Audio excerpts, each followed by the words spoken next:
우리는 지금 상당히 평등한 사회를 살고 있습니다. 예전과 비교해 본다면 지금은 굉장히 많이 평등한 세상으로 바뀐 것을 부인할 수가 없습니다. 예전에 비해서 여성의 권리가 많이 향상되었죠. 그래서 일부 요즘 20, 30대 젊은 남성들은 한편으로는 여성의 권리가 너무 확대된 거 아니냐라고 하는 볼멘 소리를 하는 그런 청년들도 있는 거 보면 상당히 예전에 비해서 여성의 권리가 많이 향상된 것 같습니다. 예전에는 왕이나 또 귀족에게 집중되었던 권리, 이 권리들이 이제는 모든 국민들이 함께 누릴 수 있는 그런 것이 되었습니다. 특별히 예전에는 신분에 따라서 아예 인간의 기본적인 권리조차 박탈당하는 경우가 허다했었습니다. 우리나라도 예외는 아니었죠. 양반과 평민을 구분했습니다. 그런가 하면 아예 평민 취급조차 받을 수 없는 천민도 있었습니다. 그리고 그 신분이 바뀌는 것은 굉장히 어려운 그런 것이었습니다. 우리나라 옛날 조선시대와 같은 신분제도도 있지만 지금도 인도라고 하는 나라에서는 카스트 제도라는 것이 아직도 남아 있습니다. 인도의 헌법상에는 그런 것을 다 철폐했다고 말하는데 그 사회 속에 깊숙이 들어있는 카스트 제도가 여전히 남아 있습니다. 최고 윗계급이 뭐죠? 브라만이라고 해서 성직자 계급입니다. 힌두교의 성직자 계급을 브라만이라고 말하고, 그 다음에는 귀족이나 군인 신분을 갖고 있는 크샤트리아, 그 다음에 상인 같은 바이샤, 또 노예와 일반 노동자들, 육체 노동자들을 수드라라고 말합니다. 그런데 이렇게 네 개의 계급 아래에 또 하나의 계급이 있죠. 혹시 아십니까? 많이 들어봤죠? 뭐라고 말합니까? 불가촉 천민이라는 계급이 있습니다. 파리아라고 불러요. 이것은 untouchable이라고 해요. 건드릴 수 없는, 만져서는 안 되는 그런 의미를 갖고 있는 불가촉 천민이 있습니다. 불가촉 천민은 개보다도 못한 취급을 받아요. 개가 핥고 물을 마시는 건 괜찮은데 불가촉 천민이 그 물을 마시면 안 돼요. 그러니까 개보다도 못한 취급을 받고 있다고 하는데, 지금도 그런 일들이 인도 사회 속에 만연되어 있다는 얘기를 듣습니다. 어떤 분들은 이런 얘기를 하면, 야, 인도나 또 옛날 조선시대나 그런 일이 있던 것이 아니야. 지금 현대를 살아가는 이 시대에도 여전히 불평등이 존재하고 있어. 이렇게 말씀하는 분들도 많을 것입니다. 여러분은 어떻게 생각하세요? 특별히 젊은이들일수록 아마 그런 것을 더 느끼는 경우도 있을 거예요. 맞습니다. 요즘도 여전히 불평등한 부분들이 많습니다. 여전히 갑이 있고 을이 있죠. 그래서 갑질을 하는 사람들이 많이 존재하게 됩니다. 가진 자들과 가지지 못한 자들 사이의 괴리감도 굉장히 큰 부분으로 차지하고 있는 것이 분명합니다. 그런데 여러분, 탐욕으로 가득 찬 인간들에게 있어서 완전한 평등은 제 생각에는 찾아오지 않을 것입니다. 이 세상은 세상의 권세 잡은 이 사탄의 권세 아래 지배되고 있기 때문에 인간 세상의 완벽한 평등, 이것을 갖고 있을 수는 없다라는 생각이 들어요. 그 악한 세력이 존재하는 한 완전한 평등이나 또 완전한 질서가 이 세상에 존재하지 않게 될 것입니다. 오직 하나님 나라에 가서만 그 평등과 그 질서가 아마 회복될 줄 믿습니다. 우리나라에도 옛날에 조선시대 때 남편이 양반이어도 그 첩이 천민 출신이었을 경우에는 서자 취급을 받으면서 온갖 괄시를 받았던 적이 있었죠. 드라마나 사극이나 이런 데 보면 굉장히 자주 등장하는 소재이지 않습니까? 근데 오늘 우리가 지금 볼 수 있는 그런 대표적인 인물 같은 게 홍길동 같은 사람이에요. 실존 인물인데 이 홍길동 같은 사람도 서자였기 때문에 능력이 그렇게 뛰어났음에도 불구하고 그 능력을 발휘하지 못해서 결국은 도적질 같은 의로운 의적 같은 것을 행하면서 살았던 그 역사가 있지 않습니까? 그런 비슷한 일들이 오늘 본문에도 등장하고 있는데 바로 입다라는 인물입니다. 입다는 소위 말하는 천출 출신입니다. 천출 출신이라는 말이 안 되죠. 천한 출신이 천출이기 때문에 이 천출입니다. 이 천출이라는 얘기를 들으면 사실은 기분 좋은 말은 아니죠. 드라마라든지 영화라든지 소설책이라든지 이런 데 보면 이 천출이라는 말을 들을 때마다 별로 기분 좋은 그런 단어는 아닙니다. 천한 여자에게서 태어난 자식이라는 말입니다. 오늘 본문에 보면 입다의 어머니에 대해서 기생이라고 표현하고 있습니다. 이 기생이라는 표현은 굉장히 부드러운 표현입니다. 우리가 기생 그러면 뭐 옛날 조선시대 때라든지 옛날에 있었던 그 기생을 우리가 또 머릿속에 떠오르잖아요. 그래서 옛날 우리나라에서 기생은 또 예술에 있어서도 달인이었고 춤과 음악 이런 쪽에 그 예술을 있는 사람으로도 또 인정하고 막 그러기 때문에 굉장히 부드러운 그런 표현입니다만 오늘 이 기생이라는 표현을 이제 원래 히브리어 단어를 본다면 매춘부 또는 창녀라는 그런 표현입니다. 아버지는 므낫세의 지파에 속해 있는 길르앗이라는 사람입니다. 이 길르앗의 아들 중에서 아마 어떻게 된 일인지 모르지만 그 어머니에서 잘 소개되고 있지 않기 때문에 뭐 어떻게 돼서 태어난 건지 모르지만 아무튼 이 길르앗이라는 아버지가 창녀에게서 낳은 아들이 바로 입다였습니다.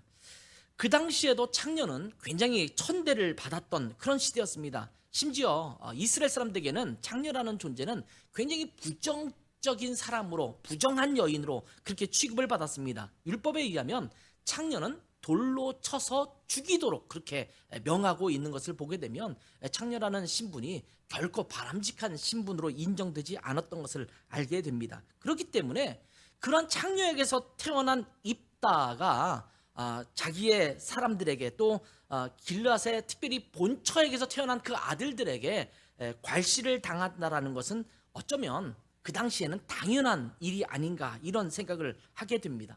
근데 여러분 생각해 보십시오. 입다가 무슨 죄가 있습니까? 태어나 보니까 엄마가 창녀예요. 그렇잖아요. 그 입다에게 사실은 죄가 있는 것은 아니거든요.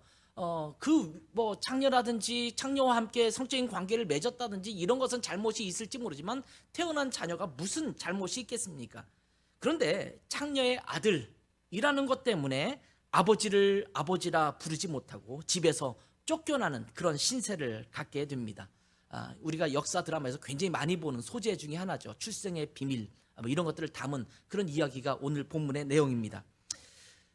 본문의 내용을 쭉 볼 때 입다라고 하는 사람은 이러한 상황들을 그대로 받아들였던 것 같습니다. 왜냐하면 그 당시의 사회적인 분위기를 볼 때 입다 스스로도 자기의 출신에 대해서 항변할 수 없는 그런 상황이었을 것입니다.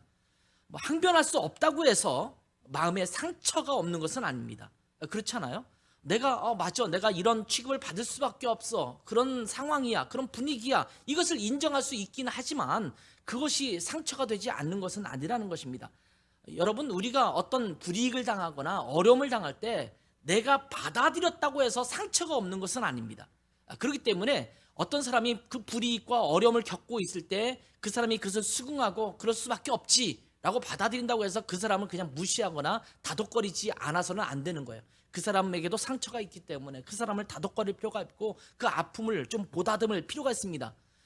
그 스스로가 당한 상처라고 하더라도 그것은 위로가 필요하고 또한 보다듬는 것이 필요한 것입니다.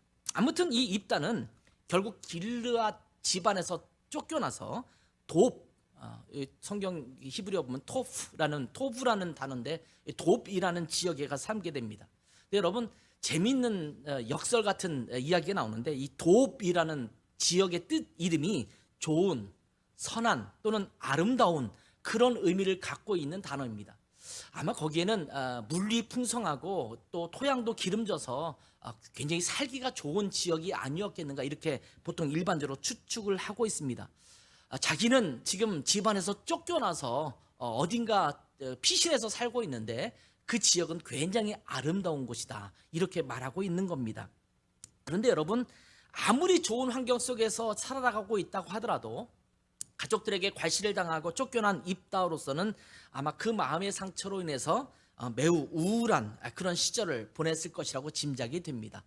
모든 것이 다 좋아요. 환경은 지금 살아가고 있는 환경이 다 좋습니다. 그런데 자기는 지금 가족에게 쫓겨나서 혼자 외톨이처럼 살아가고 있는 그 아이러니한 모습들이 오늘 본문에 기록되고 있는 것입니다. 그런데 입다를 더 우울하게 만드는 것이 있습니다. 그게 뭐냐면 1절에 나오는 입다를 소개하는 내용에서 짐작할 수 있는 내용입니다. 1절에 보면 길르앗 사람 입다는 큰 용사였으니 이렇게 소개하고 있습니다. 큰 용사였다. 보통 사사기를 쭉 읽어보면 사사에게 큰 용사라고 이름이 붙여지는 경우가 종종 있습니다. 그런데 처음부터 대놓고 이 사람은 큰 용사다 이렇게 붙여진 사사는 없습니다. 하나님께 소명을 받고 나중에 하나님의 일들을 행할 때에 큰 용사가 된 것으로는 등장하지만, 그렇게 표현되고 있지만 처음부터 대놓고 이 사람은 큰 용사다, 그렇기 때문에 하나님이 선택했다, 이렇게 거론되고 있는 사사는 없습니다. 그러니 처음부터 대놓고 이 사람은 큰 용사다 이렇게 말했다라는 것은 단지 힘만 세고 또 싸움을 잘했다 이런 의미를 갖고 있는 것이 아닙니다. 여기서 히브리어 원래 단어를 쭉 연구해 보면 이 큰 용사라는 단어는 주로 군인으로서 영웅적인 전사에게 쓰이는 단어가 이 큰 용사라는 단어입니다. 그러니까 그냥 시장 잡배처럼 싸움이나 하고 뭐 무력을 쓸 줄 알고 이런 의미의 단어가 아닙니다. 이 입단은요, 처음부터 소개를 하기를 이 사람은 전술적으로든 무술로든 아니면 이 사람이 군인으로서도 정말 될 만한 될성 부른 그런 큰 용사라고 소개하고 있는 것입니다. 다른 사람들의 눈에 띌 만큼 어렸을 적부터 힘이 세고 무술도 뛰어났을 가능성이 굉장히 큽니다. 근데 여러분, 능력은 있는데 신분이 미천하기 때문에 무시당하고 배척을 당하는 것입니다. 차라리 내가 천출이기 때문에 무시를 당하고 그러는데 능력도 없어요. 뭐 아무 가진 것도 없어요. 그러면 자포자기하고 그냥 살아가면 되는데 내게 능력은 있어요. 나는 할 수 있는 것들이 너무나 많습니다. 그래서 사실은 세상에 살아가면서 꿈을 꾼다면 내가 저 길르앗의 본처의 자식보다 내가 훨씬 더 낫게 살 수 있다라고 자신감이 생기는데 자기의 출신이 천출이기 때문에 그 능력을 발휘할 수 없다는 것은 더 큰 상처가 됩니다. 그렇잖아요. 내가 능력이 없으면 상처받을 게 별로 없어요. 왜냐하면 내가 능력이 없으니까. 물론 그것도 상처가 되겠지만 그나마 받아들이기가 쉽잖아요. 근데 나는 능력이 탁월한데 그렇지 못하다, 그럴 때는 상처가 더 커지는 거예요. 목사님들 중에서 어떤 분은 내가 이래봬도 수만 명, 수천 명 모이는 대형 교회를 할 수 있을 만한 능력이 있는데 내가 이 시대에 잘못하고 나서 뭐 라인을 잘못 타서 뭐 이렇게 말하는 경우도 종종 있거든요. 근데 여러분, 정말 본인이 능력이 많다라고 생각되면 그것이 자기에게는 굉장히 어려움과 아픔이 되는 경우가 많거든요. 지금 입다가 그러한 상황입니다. 이러한 비천한 출신, 이런 사람도 쓰임 받을 수 있을까요? 우리가 현대 사회를 살아가고 있는데 현대 사회를 살아가고 있는 우리들도 그러한 좌괴감을 갖는 경우가 많습니다. 아무리 평등 사회라고 하더라도 여러분 이런 말 들어봤죠? 유전 무죄, 무전 유죄. 돈이 있으면 죄가 있는데도 무죄라고 판정이 되고 돈이 없으면 없던 죄도 뒤집어 써서 죄인이 되는 그런 시대를 일컫는 말입니다. 물론 이것은 죄를 지은 사람이 그냥 사회를 빗대서 하는 이야기였습니다. 그런가 하면 빈익빈 부익부라는 말도 우리는 많이 듣지 않습니까? 있는 사람은 더 많아지고 없는 사람은 아무리 발버둥 쳐도 그렇게 있는 사람이 되기가 힘든 이 세상의 시스템, 그런 이야기를 말하는 겁니다. 그래서 사람들이 참 힘들다 이런 이야기를 많이 합니다. 지난번에도 한번 그런 얘기 했지만 젊은이들 사이에서 헬조선, 우리 한국은 정말 이 지옥과 같아 이렇게 말하고 있는 거잖아요. 그래서 포기했다라는 말이 들어간 신조어들이 유행하는 것을 보게 됩니다. 수학을 포기한 사람, 수포자, 많이 들어봤죠? 예전에도 그런 얘기 좀 들어봤죠? 어디선가? 수포자. 수포자를 다 통틀으면 뭐 예를 들면 역사를 포기했으면 역포자 뭐 이렇게 쓴다고 그래요. 영어를 포기하면 영포자 이렇게 쓴다고 하는데 다 통틀어서 학포자가 있다고 그래요. 학업을 아예 포기한 사람. 나는 아무리 애쓰고 안 돼도 안 돼. 그러니까 나 포기할 수밖에 없어 라는 말이죠. 취업을 포기한 자, 취포자. 내 집 마련에 포기한 자, 이게 집포자라고 말한대요. 결혼을 포기한 젊은이들도 요즘은 참 많다고 해요. 왜냐하면 결혼을 하기 위해서 필요한 조건이라든지 뭐 집이라든지 적당한 직장이라든지 이런 것들을 갖기가 힘드니까 차라리 결혼 안 하겠다라고 해서 결포자들이 생겨난다고 이야기합니다. 세상 살기가 너무 힘드니까 포기하는 영역들이 생긴 거예요. 그러니까 얼마나 그런 것들이 많은지 제가 인터넷에서 잠깐 보니까 이 뒤에 포자로 끝나는 단어들이 굉장히 많더라고요. 그러니까 어디거나 다 붙이는 것 같아요. 그래서 저도 하나 만들었어요. 신포자. 신포자는 신앙을 포기하는 사람들. 또 하나님이죠. 신을 포기한, 하나님을 포기한, 세상 살기가 너무 힘들어요. 그런데 신앙으로도 버티기가 힘든 거예요. 야, 신앙을 가지고, 믿음을 가지고 살아가면 내가 이길 수 있다고 말하는데, 내가 교회도 다니고 신앙생활도 해보는데 모든 헤드백이 안 보이는 것 같아요. 그러니까 심포자가 되는 거예요. 신앙도 포기하는 거예요. 내가 이렇게 계속 어려운데 교회는 다녀서 뭐하냐, 신앙을 가지면 뭐하냐, 하나님이 도대체 어디 계신 거야, 응답하시지 않은 하나님 어디선가 듣고 계시긴 한 거야 라고 생각하면서 하나님을 포기하는 것입니다. 그래서 요즘은요, 신포자들도 많아졌어요. 가나안 성도들이 많아졌죠. 가나안, 안 나가를 거꾸로 하면 가나안이라고 그러잖아요. 교회를 안 나가는 성도들도 많아지고 있다라는 거예요. 입다는 천출이라고 해서 가족과 일가 친척에게 버림을 받고 도비라는 곳에 피신해서 인생을 비관하면서 아마 살아가고 있지 않았을까라는 생각이 듭니다.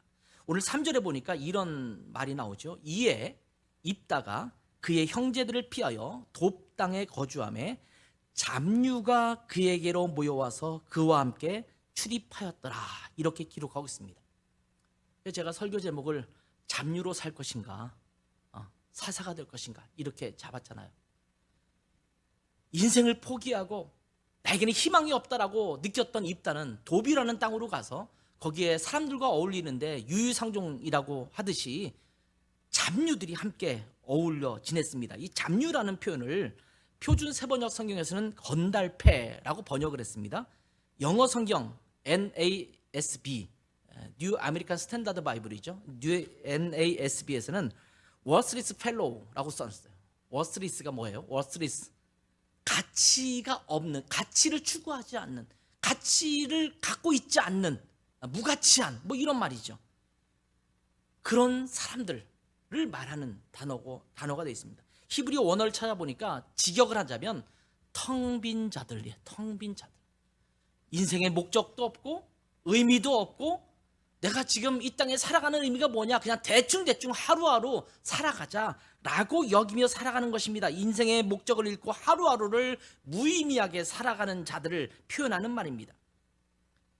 아마 입다가 한 가닥의 희망이라도 있다면 이런 잡류들과 어울리지는 않았을 것입니다. 그런데 자기를 보니까 나는 능력이 있는, 큰 용사로 인정받을 수 있을 만한 능력을 갖고 있는 자인데 사회적 분위기가 나를 쓰지 않아요. 내가 사회에서 성공할 기미가 보이지 않습니다.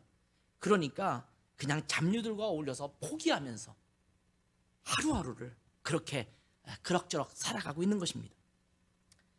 자, 이런 입다의 모습을 보면서 이런 질문을 한번 해보게 됩니다. 비천하기 때문에 나는 그냥 인생을 잡류로 살 것인가? 의외로 사람들을 만나서 얘기하다 보면 그래서 지금 나는 잡류처럼 살아가고 말 거야 라고 포기하면서 살아가는 사람들이 꽤 많은 것 같습니다. 입다는 자기의 상처를 곱씹으면서 자기의 불우한 인생을 한탄하면서 잡류들과 어울려 지내고 있는 것입니다. 자기가 아무리 노력해도 나는 천출이기 때문에 세상에서 뭔가 의미 있는 인생을 살기에는 어렵다라고 여겼을 것입니다. 주변에 그런 사람들이 많잖아요. 그래서 아까 말씀드린 것처럼 수포자, 지포자, 취포자, 결포자, 이런 사람들이 많이 나오는 것입니다. 그래서 어떤 사람들은 인생에 희망이 없다고 생각하니까 술로 자기의 허탈함을 달랩니다. 어떤 사람은 노름에 빠져서 그 노름에서 주는 그 희락을 느끼려고 합니다. 어떤 사람은 게임에 빠져서 그 허탈함을 메꾸는 거예요. 왜냐하면 세상 돌아가는 걸 보니까 너무 힘들어요. 생각하고 싶지가 않아요. 그러니까 그냥 게임에 매여서 거기서 주는 기쁨이나 즐거움을 찾으려고 합니다. 그런가 하면 인생 자체를 포기하지는 않았지만 자기가 꿈꾸던 것들을 내려놓고 뭐 아르바이트를 하거나 아니면 적당한 직업을 갖고 지내면서 그냥 술이나 게임이나 노름이나 아니면 내가 좀 즐길 수 있는 그 무엇을 찾아서 그렇게 빠져서 하루하루를 살아가는 사람들이 적지 않다라는 겁니다. 여러분은 어떻습니까? 아마 우리 라이트하우스 김포교회 성도들 중에서 그런 분은 없으리라고 저는 생각합니다. 그런데 이 입다의 모습을 좀 읽다 보면 잡류와 어울렸던 이 입다의 모습을 한번 본다면 사사기 9장에 나오는 아비멜렉이 떠오릅니다. 여러분, 아비멜렉이 누굽니까? 아비멜렉은 사사 기드온의 아들이에요. 근데 여러분, 이 기드온, 그 당시에 영웅 같은 이 기드온의 아들인데, 성경 9장 쭉 그 전에 전후를 보면 기드온이 그런 이스라엘을 구하는 그런 일을 했음에도 불구하고, 미디안 연합군을 대파했음에도 불구하고 이스라엘 사람들이 기드온의 가족들을 대접해 주지 않았다, 후대하지 않았다, 이렇게 설명하고 있거든요. 그러니까 아마 그 가족들은 상처를 많이 또 받았을 거예요. 아니, 우리 아버지가 이스라엘을 위해서 이렇게 애쓰고 노력했는데 우리를 무시해? 우리를 돌봐주지 않아? 아마 그런 것이 상처가 될 수 있잖아요. 우리가 한 일이 이렇게 큰데 아무도 그 공을 별로 인정해 주지 않는 것 같으네. 이러니까 또 삐뚤어 가는 거예요. 그 중에 하나가 아비멜렉 아닙니까?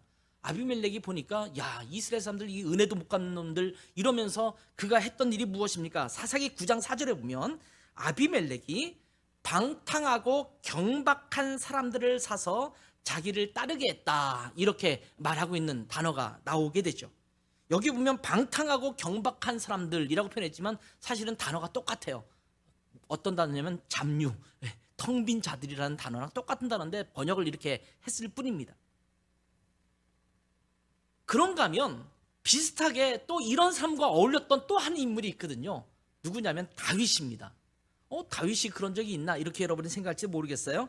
사무엘상 22장 1절과 2절에 보면 다윗이 사울에게 쫓기는 거예요. 아둘람 굴에 도망했습니다. 그리고 그 형제와 아버지의 온 집들이 그리로 모여들었습니다. 근데 2절에 보면 환난 당한 자와 빚진 모든 자와 마음이 원통한 자가 다 그에게로 모여들었고 그는 그들의 우두머리가 되었는데 그와 함께한 자가 400명 가량이었더라. 지금 사울 왕에게 쫓기고 있는 원통한, 정말 억울한 다윗에게 그와 비슷한 무리들이 다 모입니다. 여기 보면 환난당했어요. 그 환난당했다는 것은 아마 정부의 어떤 폭압과 이런 것들에 좀 고통당하는 사람의 표현이라는 것이 굉장히 커요. 그런가 하면 빚진 자들이 있어요. 사회적 시스템에 의해서 빚질 수밖에 없는 상황이 된 거예요. 저도 집을 얻으면서 빚을 많이 졌지만 한국에서는 빚을 많이 지는 게 부자라고 누가 그러대요. 그만큼 능력 있어 빚을 많이 질 수 있다, 이런 얘기 하는데 빚쟁이들이 그렇게 많다고, 한국엔 빚을 안 진 사람이 거의 없다라고 말할 정도로 빚진 자들이 많잖아요. 그 당시에도 아마 그랬을 것 같아요. 마음이 원통한 자들이 있습니다. 여기 보면 마치 세상에서 정말 대접받지 못하고 실패하고 좌절하고 여러 가지 시스템에 의해서 불만족스럽고 이랬던 사람들이 다 다윗에게 몰려듭니다. 사회적으로 소외당하고 무시를 당하고 억울한 사람들이 다 모여들었다라는 이야기입니다. 그런데 그렇게 모여들었는데 그러한 똑같은 처지, 아비멜렉이나 입다나 다윗과 이런 사람들이 다 비슷한 처지를 갖고 있었지만 그들의 결과는 굉장히 달랐던 것을 보게 되지요. 다윗도 사울왕에게 쫓기는 신세였습니다.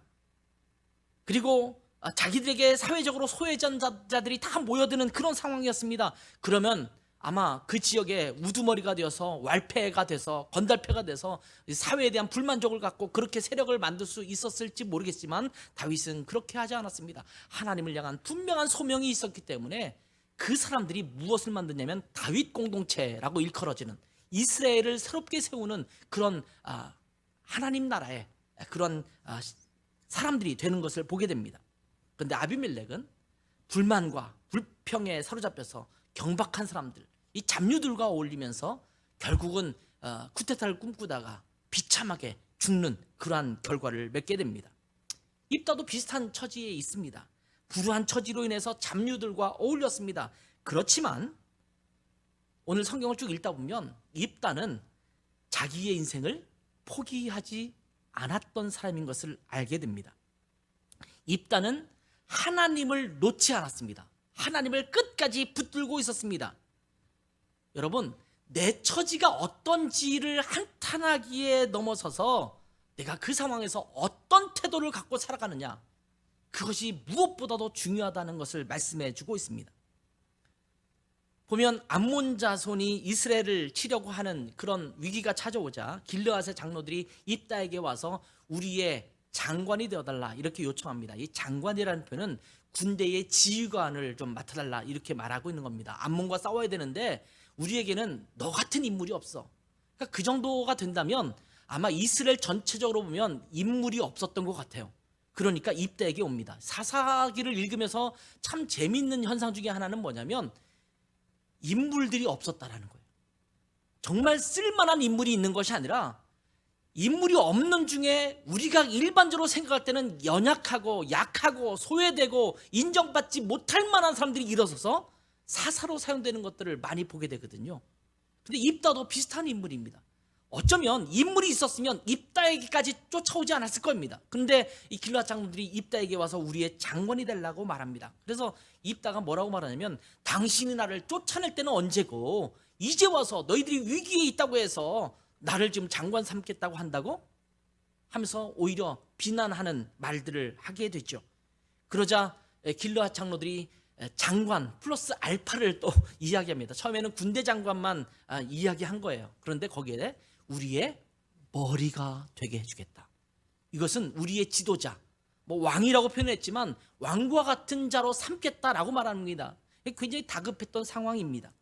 이 이야기를 들으면서 입다가 이 요청을 수락합니다. 그리고 나중에 군대 장관과 더불어서 그 길르앗의 지도자가 되었던 것을 11절에 볼 수 있겠죠. 하나님은요, 출신 성분과 관계없이 사람을 선택해서 일하시는 그런 분이십니다. 성경을 쭉 읽다 보면 참 재밌는 사실이 그런 거예요. 이 사람들이 정말 왕족이었든지 아니든지, 이 사람이 그냥 목동이었든지 아니면 그 시대에 제사장 직분을 갖고 있었던 사람인지, 이런 것과 전혀 관계없이 하나님이 필요한 사람을 하나님께서 그때그때 써서 사용하시는 것을 보게 됩니다.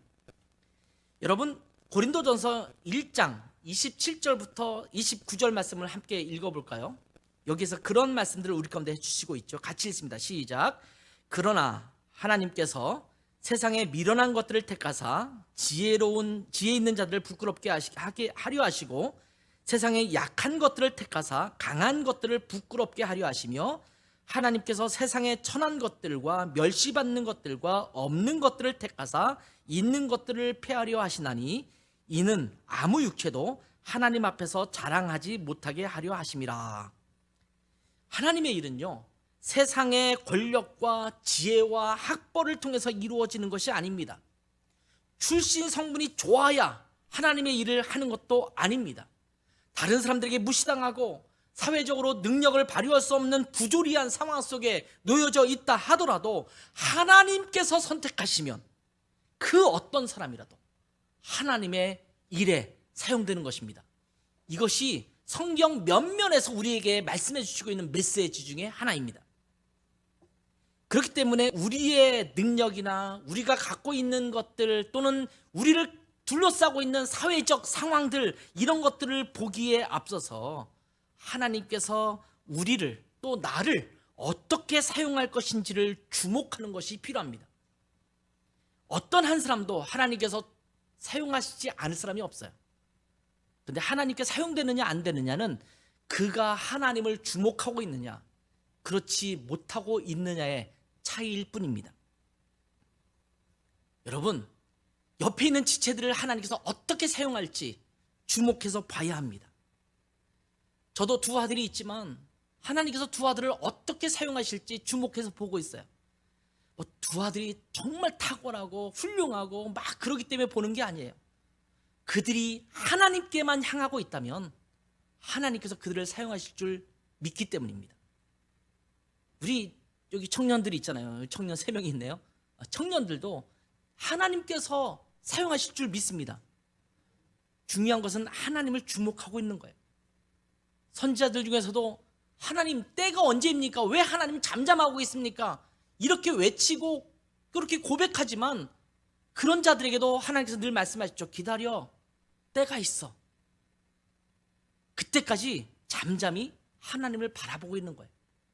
하나님의 때가 되면 하나님을 주목하는 자를 하나님께서 사용하실 줄 믿습니다. 따라서 합시다. 하나님을 온전히 바라보는 자는 하나님께 쓰임받는 자가 될 수 있습니다. 예. 하나님을 온전히 바라보는 자가 하나님께 쓰임받는 자가 되는 것입니다. 입다가 잡류들과 어울려서 허송세월을 하는 것처럼 보이지 않습니까? 그런데 길르앗 장로들이 입다를 찾아왔을 때 입다가 했던 말들을 우리는 주목해 볼 필요가 있습니다. 자, 이 말들이 입다가 하나님을 향한 끈을 놓지 않고 하나님을 계속해서 바라보고 있다는 것을 보여주고 있는 그런 이야기입니다. 9절을 보면 이렇게 말합니다. 너희가 나를 데리고 고향으로 돌아가서 암몬 자손과 싸우게 할 때에 만일 여호와께서 그들을 내게 넘겨주시면 내가 과연 너희의 머리가 되겠느냐? 이렇게 반문합니다. 여러분, 입다는요 이미 큰 용사였습니다. 그렇다면 이렇게 말할 수 있을 거예요. 저 같으면 아마 그랬을지도 몰라요. 그래, 니네들 잘 찾아왔다. 이제야 내 능력을 알아주는구나. 그래, 내가 너희를 이끌어서 싸워서 암몬 자손을 이기면 나를 그렇게 만들어줄 거지? 그 약속 어기지 마. 이렇게 말했을 것 같아요. 왜? 나는 큰 용사잖아요. 인정받는 사람이잖아요. 그러니까 날 찾아온 거잖아요. 너희들 잘 봤어. 맞아, 나밖에 없어. 이제서 나를 알아보는구나. 이렇게 말했을 것 같지 않습니까? 충분히 그러고도 남을 수 있는 상황입니다. 근데 입다가 그렇게 말하지 않습니다. 하나님께서 암몬 자손과 싸우게 해서 이기게 하시면, 여기 주어가 누구냐면 하나님이에요. 이 전쟁의 주관자가 하나님이신 것을 입다는 알고 있었다라는 겁니다. 11절도 보면 그렇습니다. 길르앗 장로들이 입다를 데리고 와서 장관과 머리로 삼았습니다. 그는 이미 그러한 위치로 올라갔습니다. 근데 성경은 이렇게 말합니다. 입다가 미스바에서 자기의 말을 다 여호와 앞에 아뢰니라, 이렇게 말합니다. 지금 일어나고 있는 모든 일들을 하나님 앞에 고하고 있어요. 하나님, 지금 이런 상황이 됐거든요. 이렇게 해서 제가 지금 이거 장관이 돼서 이제 암몬과 싸우려고 합니다. 이 말은 무슨 말이냐면 지금 입다는 하나님을 바라보고 있다는 겁니다. 암몬과 싸워서 이기는 그것도 하나님의 손에 달렸다는 것을 분명히 알고 있었다는 겁니다. 이러한 입다의 믿음을 볼 때 하나님께서 왜 입다를 선택했는가를 알게 하는 대목이기도 합니다. 여러분, 어떠한 이유에서든 주변 사람들에게 무시를 당할 수 있습니다. 부조리한 상황 속에서 억울함을 겪을 수도 있습니다. 나에게 있어서 어떤 한 부분이 탁월하고 뛰어나지만 또 어떤 부족한 부분 때문에 사람들에게 인정받지 못하는 경우도 있을 수 있습니다. 때로는 내 스스로가 어찌할 수 없는 약점들이 있잖아요. 이 천출이라는 것처럼 내 스스로 어떻게 바꿀 수 없는 그런 것들 때문에 사람들에게 배척당하기도 합니다. 그러나 그 모든 것들보다 하나님께서 나를 선택하시고 하나님께서 나를 쓰시면 하나님께서 나를 통해서 하나님의 일을 이루실 줄 믿습니다. 중요한 것은 우리가 하나님 앞에 그러한 신앙으로 서 있느냐라는 것입니다. 여러분 아시다시피 우리 라이트하우스 김포교회는 굉장히 작은 교회입니다. 개척해서 예배를 시작한 지 6개월 정도도 채 되지 않았습니다. 이럴 때 우리 같은 작은 교회가 뭘 할 수 있을 거야? 이렇게 주저앉아 있어서는 안 됩니다. 지난 주간에 우리 교단 해외 선교에서 주관하는 선교 포럼에 참석했습니다. 여러 가지 선교에 대한 이야기를 나누면서 어떤 보고가 있었냐면 한국에 굉장히 수많은 교회가 있죠. 수천 교회가 있는데 우리 교단에도 수천, 3,500개인가 4,000개 교회가 있어요.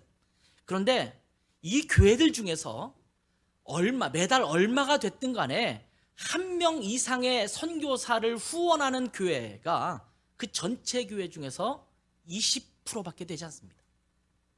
그렇게 교회가 많은데 단 한 명이라도 뭐 10,000원이든 20,000원이든 상관없이 액수와 관계없이 매달 후원하는 교회가 20%예요.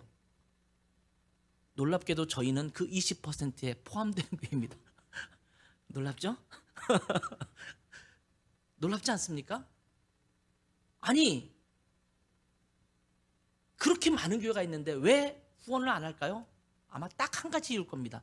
우리 같은 교회가 우리도 힘든데 뭘 선교를 해, 뭘 후원을 해. 아마 이런 마음 때문에 주저하면서 지금 당장에 급한 일 때문에 아마 선교하는 일을 손 놓고 있었던 것 같습니다. 저는 우리 교회가 계속해서 후원 선교사를 늘려가기를 원합니다. 저는 그렇게 할 수 있다고 저는 믿습니다. 저는 우리 교회 등록 성도가 100명이 되면 파송 선교사를 한 가정 보내고 싶어요. 100명이 될 때마다 보내고 싶어요. 하나님이 자꾸 보내시려면 우리 교회를 자꾸 부흥시켜 주셔야겠죠.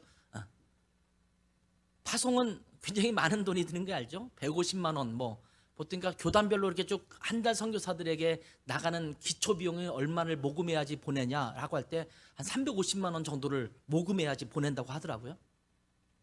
저는 20여 년 동안 그거에 택도 안 되는 금액을 가지고 어떻게 20년 동안 사역했는지 모르겠습니다만 아무튼 그렇게 각 교단별로 이렇게 해놨더라고요. 근데 뭐 파송하는 교회에서 그 정도까지는 안 해도 100만 원, 150만 원을 매달 주는 것이 일반적으로 파송하는 교회들이 하는 일인데 저는 우리 교회 그런 교회가 됐으면 좋겠어요. 무슨 목사님은 지금 우리 교회 지금 당장 만들어진 지 얼마나 됐다고 지금 저런 얘기를 하나 이럴지 모르겠지만 여러분 우리의 상황 때문에 하고 안 하고가 아니에요. 하나님을 바라보고 있으면 하나님이 우리 길을 통해서 이 시대에 일할 줄 믿습니다. 여러분도 마찬가지입니다. 여러분 개인의 삶 속에서 하나님께서 함께 하시면 내가 하나님을 바라보고 있으면 내 상황이 어떻든지 내 능력이 어떻든지 내게 주어진 환경이 어떻든지 전혀 관계없습니다. 하나님을 향한 바라봄이 계속 유지되고 있다면 하나님께서 여러분을 쓰셔서 여러분의 있는 환경 속에서 사용하실 줄 믿습니다. 나는 하나님만 온전하게 바라보고 있는 자인지를 우리 자신을 돌아볼 필요가 있어요. 근데 자꾸 우리는 하나님을 바라보는 것보다 주변 환경에 자꾸 민감해요. 그러면서 세상을 향해서 불평하고 자괴감에 빠져서 잡류들과 어울려서 그냥 하루를 살아가는 그런 인생으로 허비하고 있는 경우가 많다라는 거예요. 여러분 그럴 시간이 없어요. 하나님만 바라보고 있다면 하나님이 여러분 각자를 들어서 이 시대에 하나님의 사람으로 쓰실 줄 믿습니다. 우리 교회가 그런 교회로 사용될 줄 믿습니다. 잡류로 남을 것인가? 아니요. 하나님께서 사용할 만한 입다가 사사가 된 것처럼 그러한 자로 쓰임받는 이 시대에 하나님의 사람들 되시기를 주님의 이름으로 축원합니다. 기도하겠습니다. 하나님 아버지, 때가 많이 어둡고 혼탁하다라고 이야기들을 합니다. 세상이 어렵기 때문에 정말 세상 살아가기 힘들다라고 말하기도 합니다.